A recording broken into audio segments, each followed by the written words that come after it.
Good evening, ladies and gentlemen.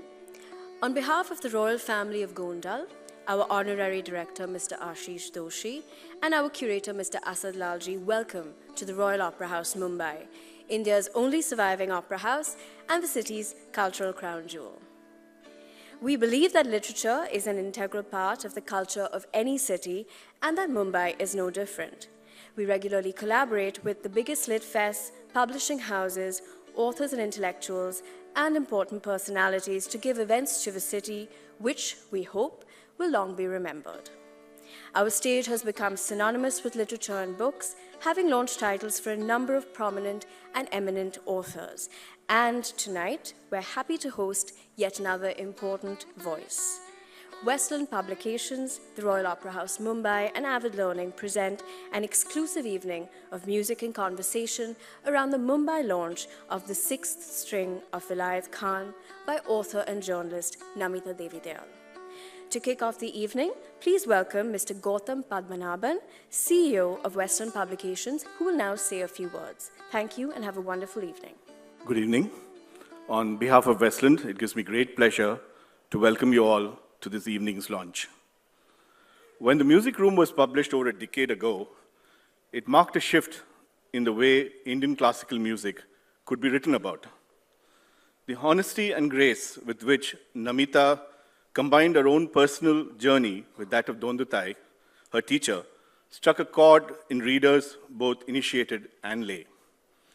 This new book on Ustad Vilayat Khan treads a similar delicate balance between the writer and her subject. It is a tribute to the musician, as well as an exploration of the man and his relationship with music. The technical innovations, the heart-sprung compositions, the passion and the frenzy that transformed the sitar into an instrument that came as close to the human voice as possible, Namita writes of these with the understanding and empathy that only someone trained in music could bring to the subject. We are delighted that Westland is publishing this gem that is bound to find its place among the truly memorable books of our time. Even when we were reading the initial manuscript, we knew we had to do something special to enhance the reading experience in many ways, and for us to do this, it required finding partners who were equally inspired to work with us. As you read the book, you immediately desired to listen to the music. We first thought of packaging the book with a CD, but when we started exploring the arcane world of music licensing, we quickly gave up. Besides, very few people listen to CDs today. As luck would have it, Amazon Prime Music was launched earlier this year, and when we got in touch with its director, Sahas Malhotra, he was immediately on board. Streaming being the present and future of music, and with no legal issues to tackle, this was the perfect solution for us. So a unique playlist was born as Namita put together a string of pieces that works as a soundtrack to the book. For example, as you read the section on his pioneering background score for Satyajit Ray, you can hear the music he composed for the film Jal Sagar, and so on. In a way, this playlist is a musical representation of Ustad Vilayat Khan's life and works beautifully as a counterpoint to Namita's words.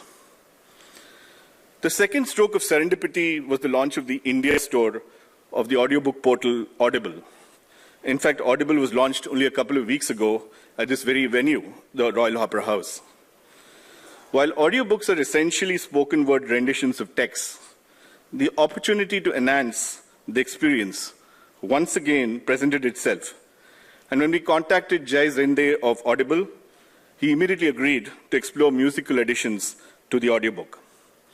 The audiobook, which will be launched a little later, probably early next month, will feature not only music, but conversation between the maestro's son, Hidayat Khan, and Lyle Wachowski, the music producer, who released some of Khan Sahib's memorable recordings. To the best of my knowledge, both the playlist and the audiobook with bonus features are first, perhaps anywhere in the world. And I take this opportunity to thank Sahas and Jay for their passion and commitment to the cause. In fact, Sahas is here today in the audience. Last but not the least, I would like to thank Namita for investing her faith in Westland, and more importantly, in a fledgling imprint called Context, and for giving us this unique opportunity to showcase the musical genius of Ustad Vilayat Khan to a new generation. Thank you. And I take this opportunity now to invite the star of today's evening, Namita, to take over the proceedings. Thank you. 1952, Delhi. It had been 5 years since independence, and India was still in the mood for celebration.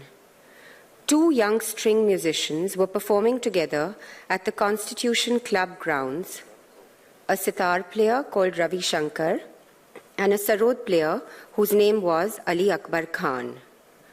Both were in their early 30s and students of Baba Alauddin Khan, an ambidextrous musician with a goatee, famous for his genius and his temper. Accompanying them that evening were two tabla masters from Banaras, Kanthe Maharaj and his nephew Kishan. A covered stage had been constructed on the grounds. The musicians walked up, one behind the other, all wearing white. While they were tuning their instruments, a young man in a black kurta and rimless glasses suddenly appeared in front of the stage, clutching his sitar. He addressed the audience in beautiful Urdu. "This stage has so many gorgeous flowers. I would like to add my fragrance by joining my friends Robuda and Aluda this evening." A murmur of surprise went around the audience.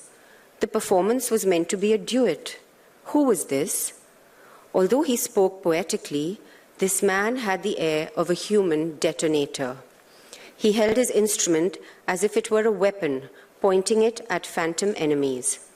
His eyes blazed behind the glasses he wore. Some recognized him as Vilayat Hussain Khan, the son of Inayat Hussain Khan. A few people started cheering. The young man jumped onto the stage, and the other musicians made space for him. It was a formidable sight.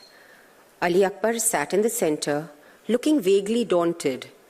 On either side of him sat the two sitar players, both strikingly good-looking men with large foreheads suggesting grand destinies.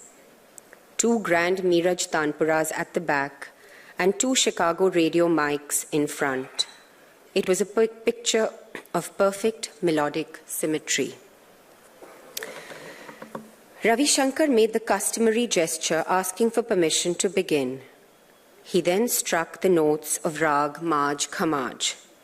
He played for a few minutes, then turned to Vilayat Khan, giving him the cue.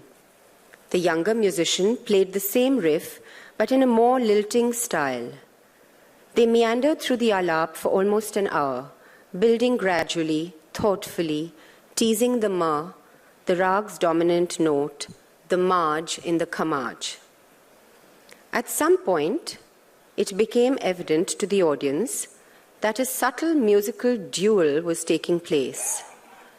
By the time the faster tans started, the notes had become sharp arrows shot with the intention to annihilate. Ali Akbar Khan hardly got to play, so after a while he quietly put his sarod down and looked bewildered. His head turned from left to right and right to left as the sharp shooters on either side battled on. At one point, Ravi Shankar hit a set of high notes in the third octave. Like a kite catching its prey, Vilayat Khan scooped up the lid of his little metal oil box and, instead of using his fingers, pressed it on the strings of his instrument. The sound that emerged of amplified metal on metal was audacious and amazing. Suddenly, Hafiz Ali Khan got up from his seat and applauded. "Maar dala! He killed him." Others sitting next to him also cheered. Baba Alauddin Khan also jumped up and started shouting, "You have defamed my boy Shor Bacha, you son of a pig, you scoundrel," followed by even choicer expletives in Bengali. The music stopped abruptly. 24-year-old Vilayat Khan was declared the winner in the Battle of the Sitars. He had clearly taken liberties with the music and even gone a little beyond the parameters of the rag, but he had created an impact. Ravi Shankar did not look pleased. This brash and brilliant musician, 7 years younger than him, had humiliated him in public. He quietly got up and left the stage. The epic concert was discussed by Delhi's music world for days afterwards. Who was this Vilayat Khan, the long-lost son of Inayat? The two musicians promised each other they would never perform together. Kishan Maharaj later told someone, if these two eyes of India play together again, one will shut forever.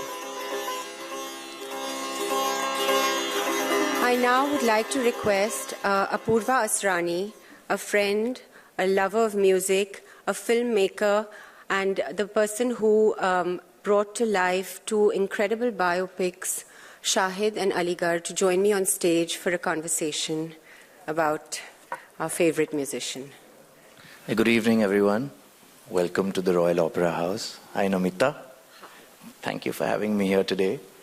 It is such an honor to be sitting on this stage this evening, not just because it is the Grand Opera House, a stunning venue with so much history, but also because it is the launch of this incredible book about a very great man and a great artist, Ustad Vilayat Khan Sahab. And to be sitting here is such an honor. In fact, I just finished reading the book this morning, and it was absolutely riveting. And I have to commend you on a book that has so many worlds within worlds, like I was telling you earlier.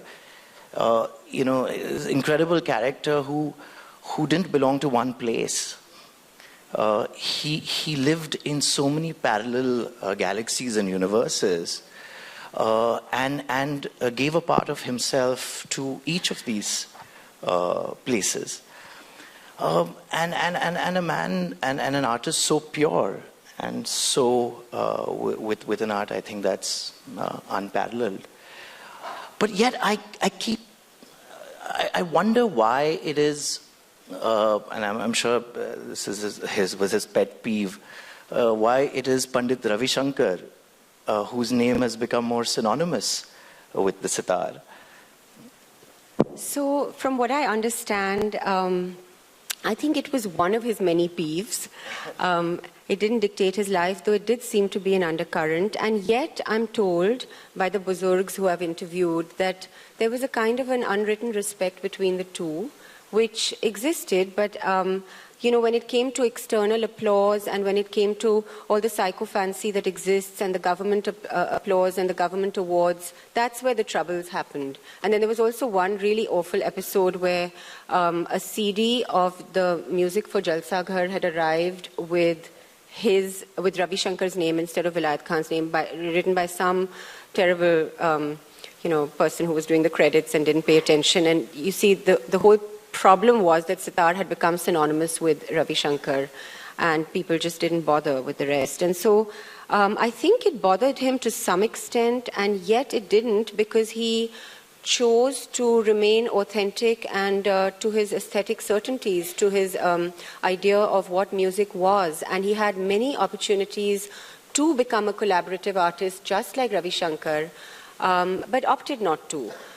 There's this wonderful story about him meeting Isaac Stern while he was in Washington, D.C. at a concert. And Isaac Stern said, hey, why don't we do a gig together at some point? It'll be wonderful, and we could try something out. And he sat him down and gave him a really lovely hug. And he said to him that, I think that both our musics are so special that why should we spoil either one by doing this? Let's just go deeper and deeper and deeper into each of our music.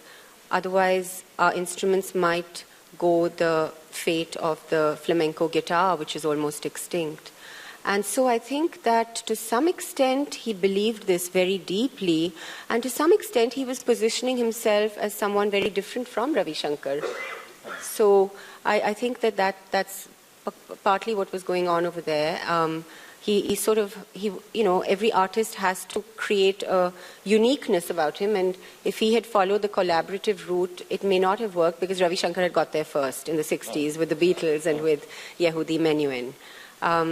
But I suspect it was much more than just a way of distinguishing himself. I think he genuinely believed in, just going deep. Would you call him a purist then?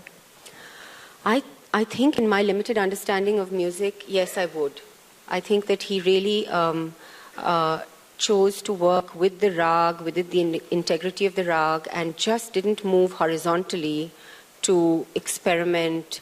Not to say that one's better or worse or more authentic or not. It's just that I think he chose to do that. And I think for him, fame wasn't the overriding factor at all. Because at the height of his career, he moved from Bombay to the hills of Shimla, where the nearest concert hall was like 70 miles away. So I think he just did what he really felt like. So wasn't Khan Sahab conferred with the Padma Shri and then the Padma Bhushan? Didn't he reject these awards? He did, because he really believed that no one had the right to arbiter art. And he used to find it very offensive that even radio directors who knew so little compared with him, when any of the people that had gone through the kind of grind and rigor that they had, could be the persons who decided, the grading. Like you have artist gradings in the radios, and those decide both the fees and the time slotted. And he was like, this is absolutely absurd. And I think he's quite right, because he just didn't believe in politics in art. It was something that was way beyond all that. And so he just said, I don't need all this. And he really felt strongly about it. So he stopped he stopped performing in the radio for many years, from 1952 onwards, which for him would have been an exceptional platform in those days, because there was nothing else out there really. So it's quite, he just rejected all that. He rejected what he believed was bullshit fame. And do you think he had a way with people, and what it comes across, he comes across as someone who, probably, couldn't manage his own funds correctly. He had Arvind Bhai for that. I was coming to Arvind Bhai. So how important it is for a great artist, because I think a lot of artists are so much like children forever. That creativity of a child that you see alive in a great artist. I mean, it just tells you that, they've held on to that part of their childhood. But then how do they, manage funds, deal with people, market themselves? Isn't it important for them to have people that nurture them and patrons in their life, who would... Yeah, I think we should talk a little bit I'm so deeply honored that Arvind Bhai is right here. Arvind Bhai is Vilayat Khan's senior most student who knew him from the time they were both 17. And it's people like this who, I'll just give you a little background. So I don't think two people could be any more different. Arvind Bhai is a strictly vegetarian, very home-loving person. He's a businessman, and Vilayat Khan was kind of the opposite on many levels. Let's just leave it at that. But they sort of stuck together, because I think both got something so extraordinary from each other. As you said, every artist does need someone who is more of a worldly person, so that the artist can create. And Arvind Bhai, of course, got access into this amazing world of music, and was his student and friend and supporter and secret keeper. And so I think that, it's, patronage is a very interesting space in the world of Indian classical music and the arts, because it's not a formal space. It comes, in the old days, it was the Maharajas who were the patrons. And then it became, wealthy merchants who became the new Maharajas. And the Kachis in Bombay were a big part of that. And in Calcutta, it was the Marwaris, etc. And then there seemed to have become, there seems to be a gap in that space for a period of time. And you have the sort of corporate sponsorship coming in, and then the government coming in. But those are very distorted spaces, because they're sort of the parameters for deciding what works and why art should remain art. Probably that passion. And the passion is just sort of diluted, and so it's problematic. And I think that really is something that exists even today, because if that is not there in a large sense, where you unconditionally give, even if you don't know what the outcome is going to be, it can really not, that's, the arts will never remain nurtured. So. It also, Arvind Bhai's story reminds me of someone who probably wasn't as close, but in the United States, one thing that struck me was his career didn't travel into pop culture like Pandit Ravi Shankar's did. But he did have a relationship with the West, with Europe, and then with the United States. And there was somebody who kept funding his travel, and somebody who, paid him large sums of money in order to have him perform there. Also, nurtured him. Can you tell us about? Yeah, so there's been a really interesting cast of characters that I met while researching this book, and one of them was this man called Lyle Wachowski, who is actually a Jewish New Yorker who studied photography as an undergrad and was the son of a window fitter with zero background in classical music, Indian classical music, even India. And he happened to hear, it's really interesting how this story, the trajectory of this story goes, because he happened to hear Ravi Shankar in the 1960s give a course at the City College of New York where he was studying, and he fell in love with Indian classical music. And after that, he tinkered around in his own life, and at some point, he decided that he had to hear it again, and he would start going to concerts, and that was the time that Bloomingdale's, a department store in New York, decided to bring Vilayat Khan to New York because it was trying to position itself as an international store. And so it had a series of these sort of different festivals, one of them being an India festival.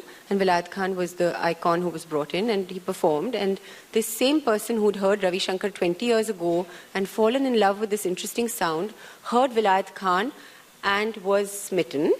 And he spent the next so many years of his life giving him money to just be recorded in the best studios in New York with no real kind of concrete outcome. It was with no great, idea of making business, because when he had a series of concerts of Vilayat Khan Sahib all through America, they were only half full because nobody, he wasn't Ravi Shankar. And Vilayat Khan would always say it must be the weather.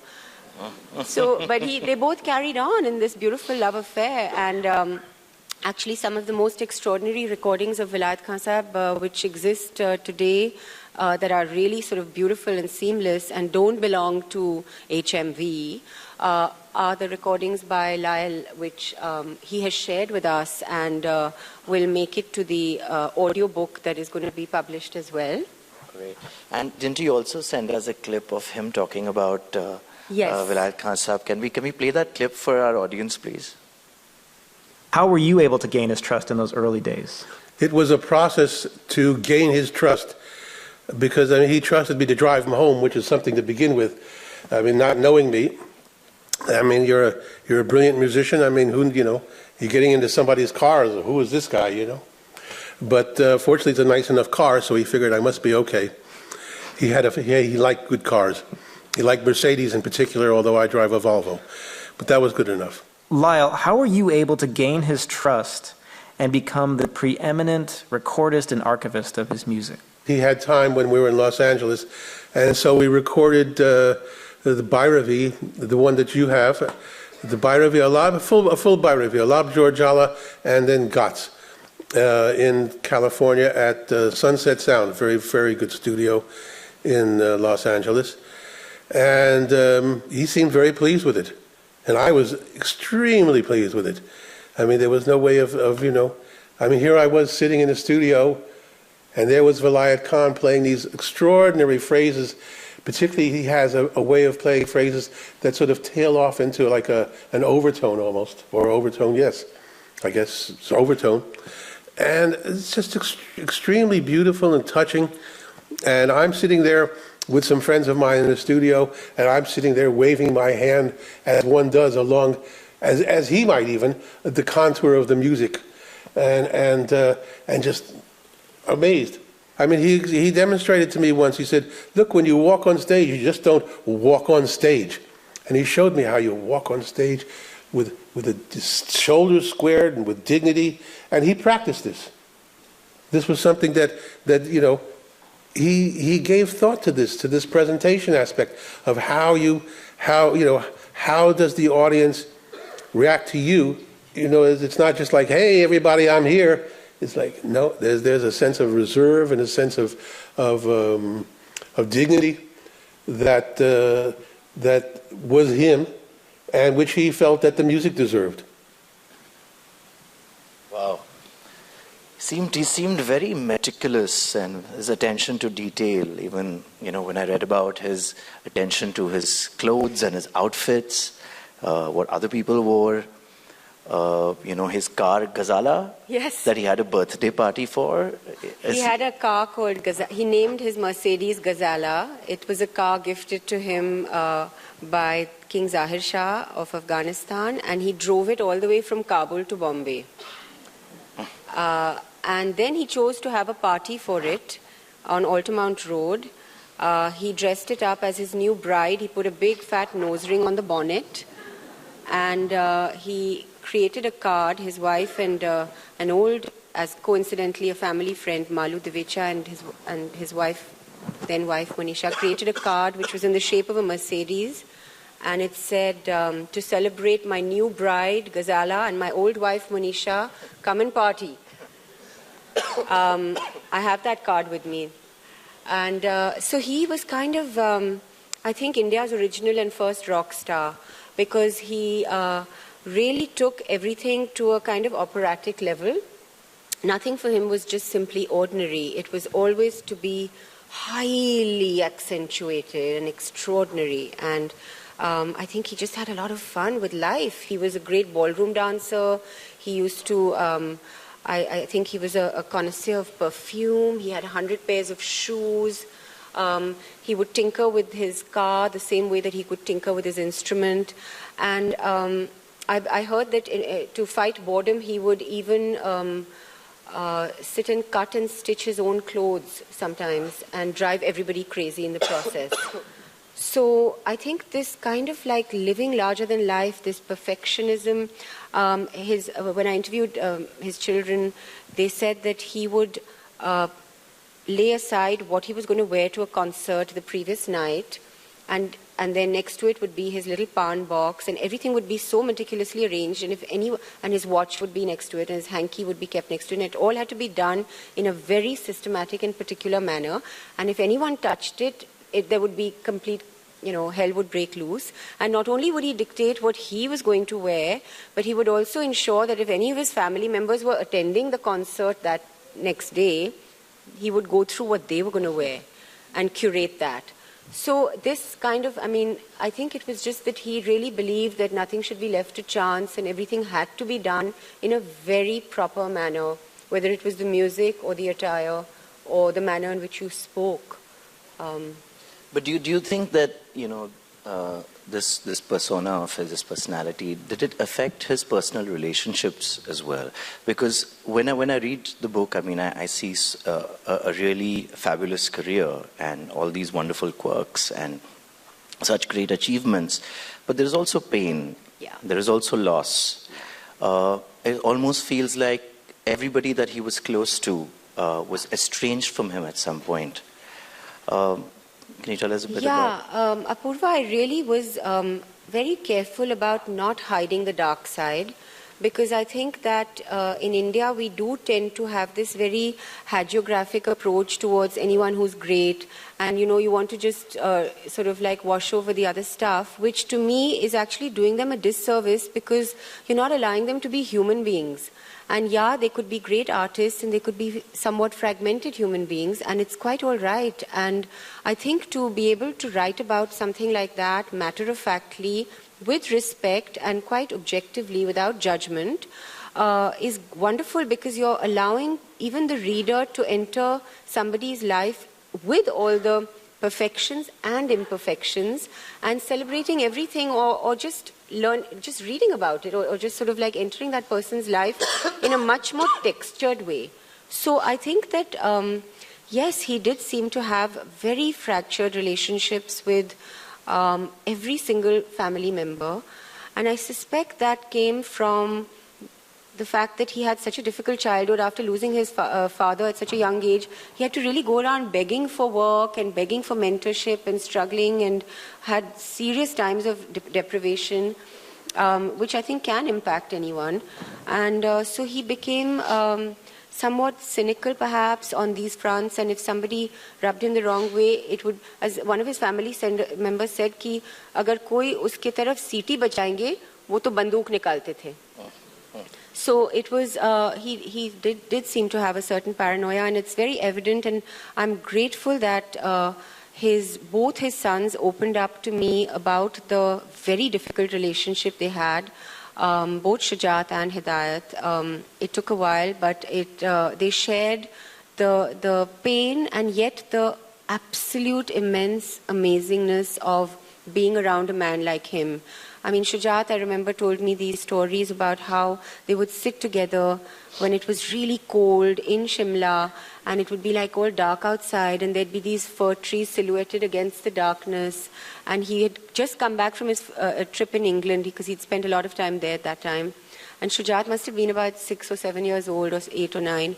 And he brought back Cadbury's drinking chocolate, which no one had tried over here until then. And he made 2 cups of hot chocolate for him and Shujat, and they took a razai outside. And he said, I want you to look at this cold and this warmth and the feeling that you're feeling sitting under this razai with me, drinking this hot chocolate and looking at the stars. And I want you to bring that feeling into the music. And he talked about this whole idea of, you know, what goes beyond the notes. And there's another time where he talked about it with Shujat, and Hidayat talks about it as well. And I'm going to read a passage later out about this, where he talks to Hidayat about how every single sensory experience you have to sort of view that, and how that can translate into your music. Whether it's the taste that you get when you're eating that amazing kofta curry, or when you see a sunset and the colors you see, or the sunrise and the colors you see, and how they're different, and how that has to translate into your music. So he used to sort of visualize his music, and I think that part of his whole sort of like extreme obsession with things of beauty and with food, and was all connected with his music. It wasn't sort of separate from that. So that level of detail where the time in which you put the namak into the khana while cooking it changes the khana. So I think that was what he wanted to bring into the music. And as he once said, it's not as if the listener may immediately get it, but his subconscious mind will. And he was sort of working on that level. So I even felt like, and you mentioned this in the book, how he would translate the pain in his life into his music, and then there was a lot of pain as well. His relationship with his nephew Rais Khan, his relationship with Shujat later on, his brother Imrat Khan, who just passed away. Recently, but that was a very beautiful relationship till the bonding between brothers, and till it went south. As they say, you can't have a lion and tiger in the same room after a while. And so basically, I think what had happened there, from what I understand, is that Vilayat Khan was a bit of a control freak, and I think he liked everyone around him to basically, walk his talk rather than their own. And it seems to me that when his younger brother, who was I think at least 8 or 9 years younger than him, was starting to come into his own, he didn't really like it, and that's about it. He kind of was like, I'd rather that you just do what I do and do what I say and hang with me. And I think that's where it all started going south. And because I actually went all the way to St. Louis, Missouri to meet Imrat Khan, because I was really intrigued by this kind of ambivalent relationship that they had, where there was so much love. I mean, Vilayat Khan taught Imrat Khan for many years when he was a child, because they'd lost their father. So what happened? I wanted to know, because they absolutely got so estranged.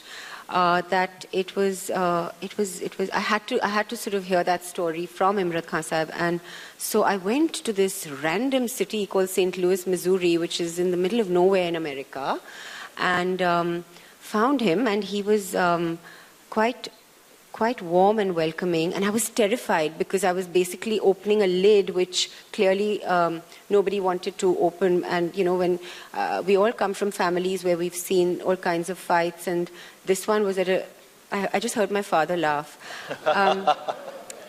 And this one was really at a very extreme level because it was amplified by artistic egos. And so I went there, and he was just like so happy that I was writing a book about his Bade Bhaiya, and he just went on and on talking about how much he loved him and how he never wanted to compete with him, but you know, God knows, now all these stories get completely colored by the selective nostalgia that we all rely on.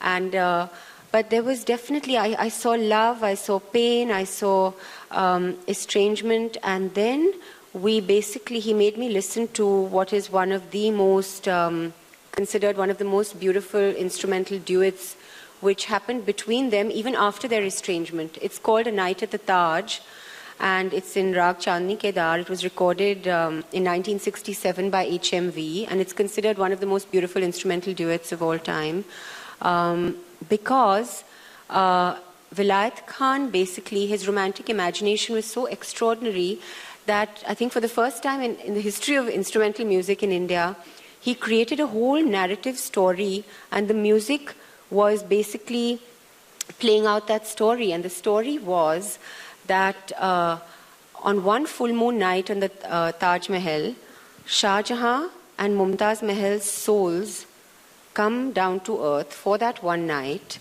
and he shows her what he's built for her for the first time.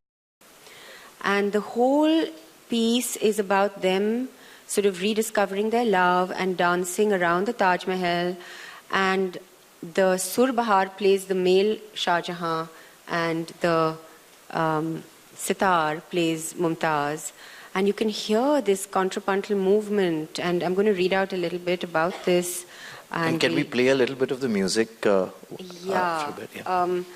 And then there's an amazingly sad moment towards the end of the music, because the fairies come down from the sky to remind them that their souls have to go back up and the party's over. And all this is in the music. So we listen to the music. I'll just read out a little bit, which was on the record sleeve, written by G.N. Joshi, a very well-known musician himself who used to work for HMV. For the first time in the history of Indian classical disc music, an attempt has been made to present through the media of instrumental performance an artist's conception of a universally known theme. It was woven around an imaginary incident involving that immortal pair of lovers, Shah Jahan, the creator of Taj Mahal, and his wife Mumtaz. Their souls, restless in heaven, are yearning for an opportunity to revisit their temple of love.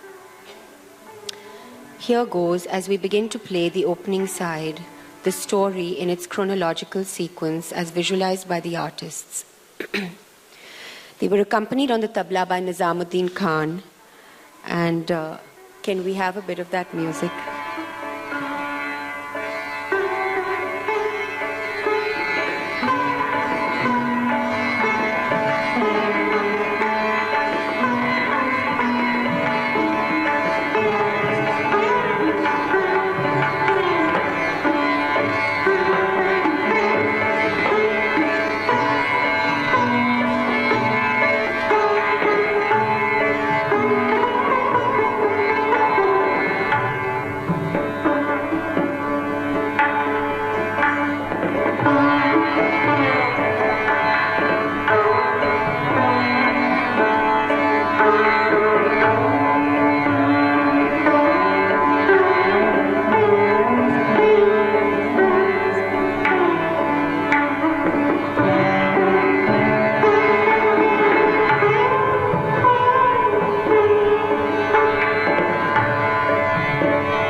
music has got me very inspired to talk about a strong female character, even though she made a special appearance in his life. And I'm sure there were other female characters, but because Khan Sahab was known to be a lover of fine things.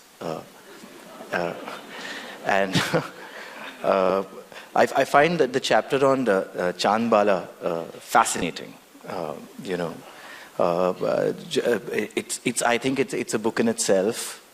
It lends itself to a great story, particularly because of the rift between Khan Sahab and his nephew, Rais Khan Sahab. Right. So just tell me a little bit about Chand Bala and this relationship of theirs. So, the person who told me this story shall not be named because I'm a good journalist and I don't sure you're reveal here in the audience tonight.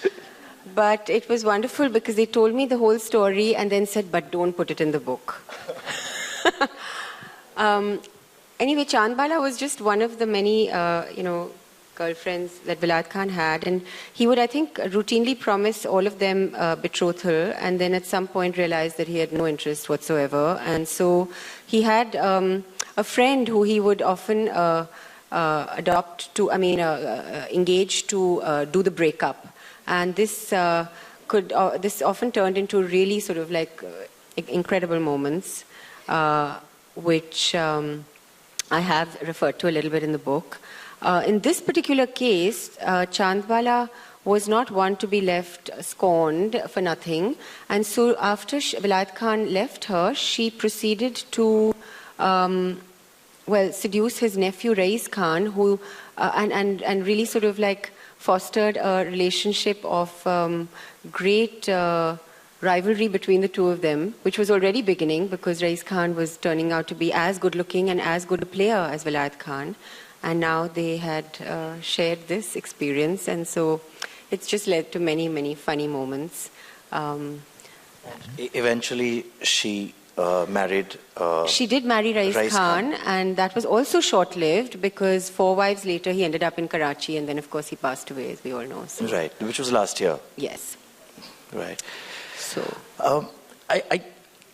you mentioned earlier how you haven't shied away from the darkness, the grey areas, and I really want to congratulate you for that. As somebody who's worked on biopics and biographies before, I know we live in a country where it's extremely difficult to do that because I think there's so much idol worship and people are just trying to protect images.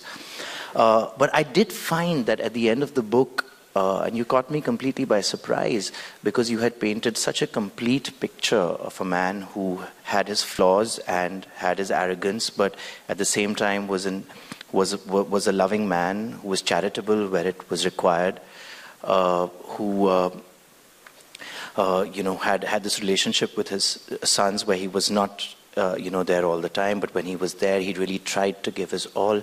But he was passionate to the end, even when he couldn't play as the way he could perform on stage. The childlike enthusiasm to learn, to sit in front of somebody much younger than him and say, teach me this. And I burst out crying at the end of the book. And I realized that, if you truly love someone, you love that person for their good and their bad and their flaws. If you're painting this picture of this wonderful person who has no flaws and you don't want to show his flaws, you probably don't love the flaws and you don't love that person. And that's the thing I took away, Namita, the incredible love that you have for Vilayat Khan Sahab, for music and for writing. Thank you. It was wonderful. Thank you. Wonderful.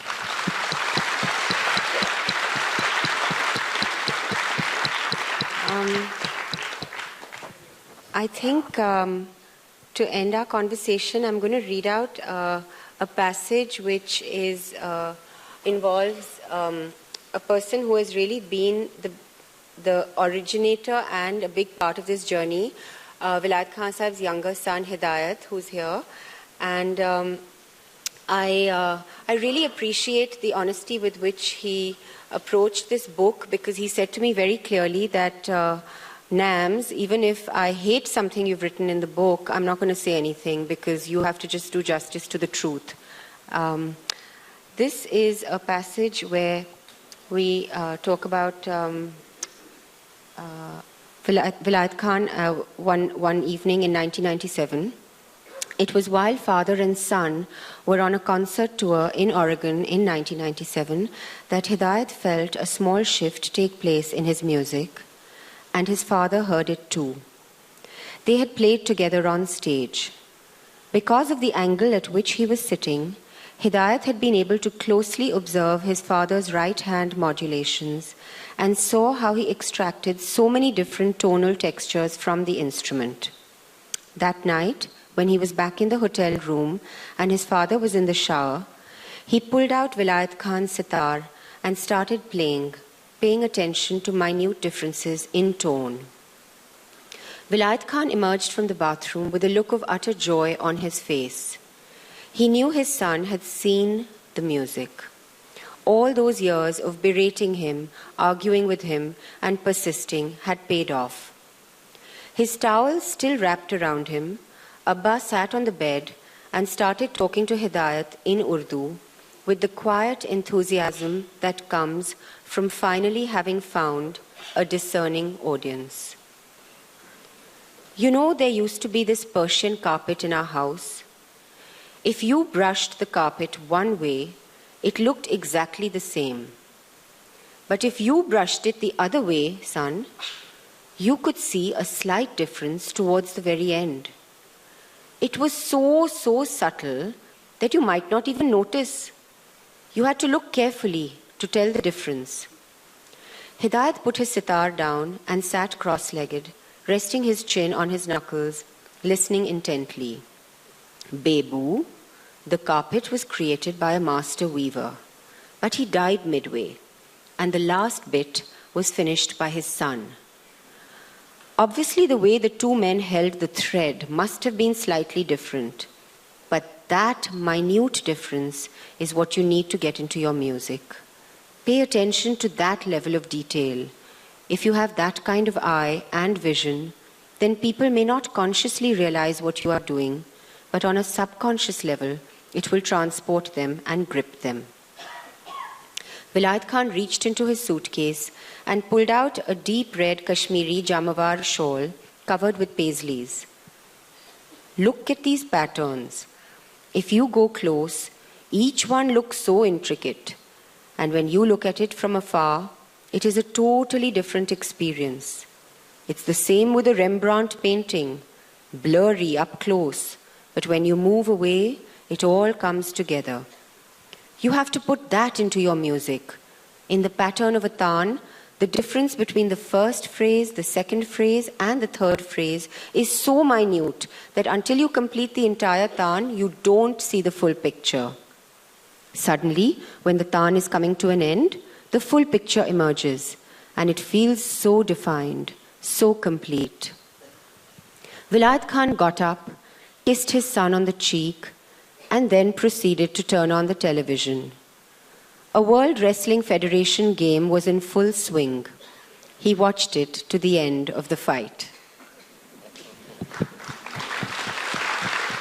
And now, I'd like to request Hidayat, my dear friend and fellow traveler on this journey, to play for us.